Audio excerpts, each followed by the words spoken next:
Hello दोस्तों, LSR classes में आपका स्वागत है।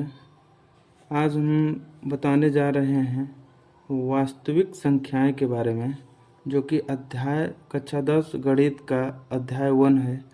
तो कक्षा 10 गणित है, तो इसके बारे में हम बताने जा रहे हैं। चलिए, तो हम वास्तविक संख्याएं यानी संख्याओं के बारे में हम जानते हैं कि संख्याएं क्या होती है। तो यहाँ पे हम देखेंगे संख्या रेखा। यहाँ पे जो हम देखेंगे क्या, संख्या रेखा, यानी संख्या रेखा को हम इंग्लिश में बोलते हैं नंबर लाइन।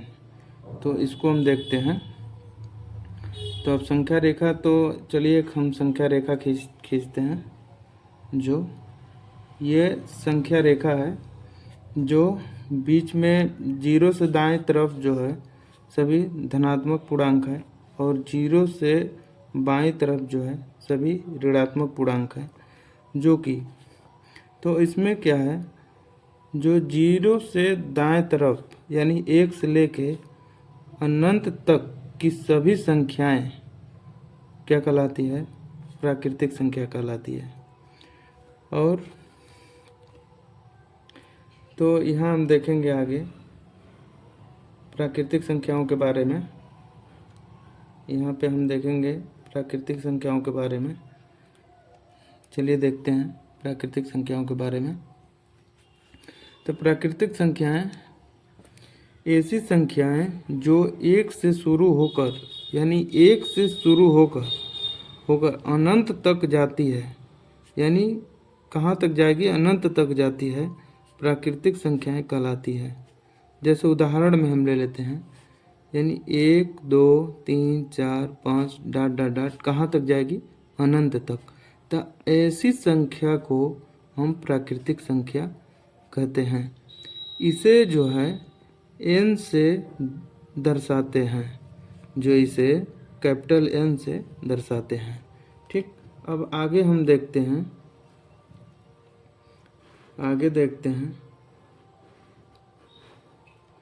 पूर्ण संख्याएं। अब हम देखते हैं क्या, पूर्ण संख्याएं। तो पूर्ण संख्याएं जो है जीरो सहित सभी प्राकृतिक संख्याएं जो अनंत तक हो, उसे हम क्या कहते हैं, पूर्ण संख्या कहते हैं। तो हम इसकी परिभाषा देख लेते हैं। पूर्ण संख्याएं ऐसी संख्याएं जो शून्य से प्रारंभ होकर अनंत तक जाती है। तो जो शून्य से शुरू होकर या प्रारंभ होकर अनंत तक जाती है, पूर्ण संख्याएं कहलाती है। तो उदाहरण में जैसे हम देख लेते हैं, इसके जो है उदाहरण में हम देखते हैं। तो उदाहरण में क्या हम देखते हैं, उदाहरण में जैसे 0 1 2 3 4 डॉट डॉट डॉट कहाँ तक, अनंत तक।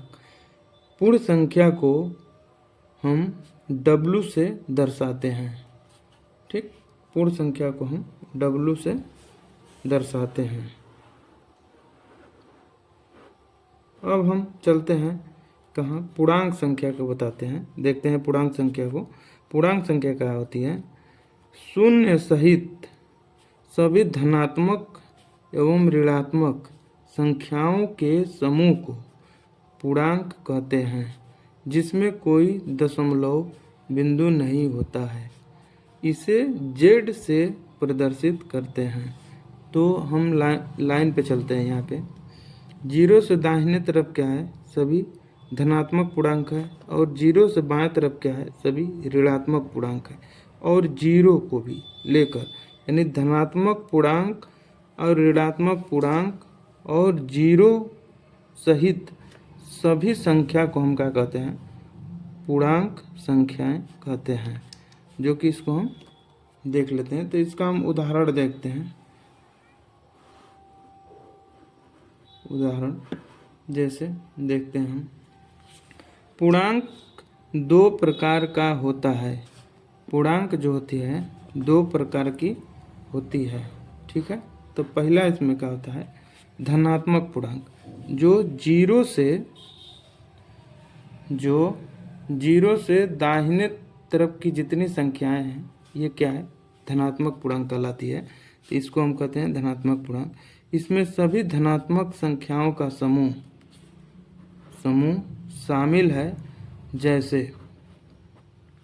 1 2 3 4 डॉट डॉट डॉट क्या है, अनंत तक ये हो जाएगी। ये क्या कहलाएगी, धनात्मक पूर्णांक कहलाएगी। अब हम देखेंगे ऋणात्मक पूर्णांक। ऋणात्मक पूर्णांक को देखेंगे। ऋणात्मक पूर्णांक क्या है, इसमें सभी ऋणात्मक संख्याओं का समूह शामिल है, जैसे -1 -2 -3 डॉट डॉट डॉट, ये भी अनंत तक। तो हम संख्या रेखा पर देख लेते हैं। तो संख्या रेखा पर जैसे हम दे रहे हैं, 0 से बाएं तरफ सभी संख्याएं क्या कहलाती है, ऋणात्मक पूर्णांक कहलाती है। तो यही हमें यहाँ दिया है, इसमें सभी ऋणात्मक संख्याओं का समूह शामिल है, जैसे में दिया -1 -2 -3, इसे हम ऋणात्मक पूर्णांक कहते हैं। तो अब हम देखते हैं नोट में क्या देखते हैं, शून्य के बारे में देखते हैं।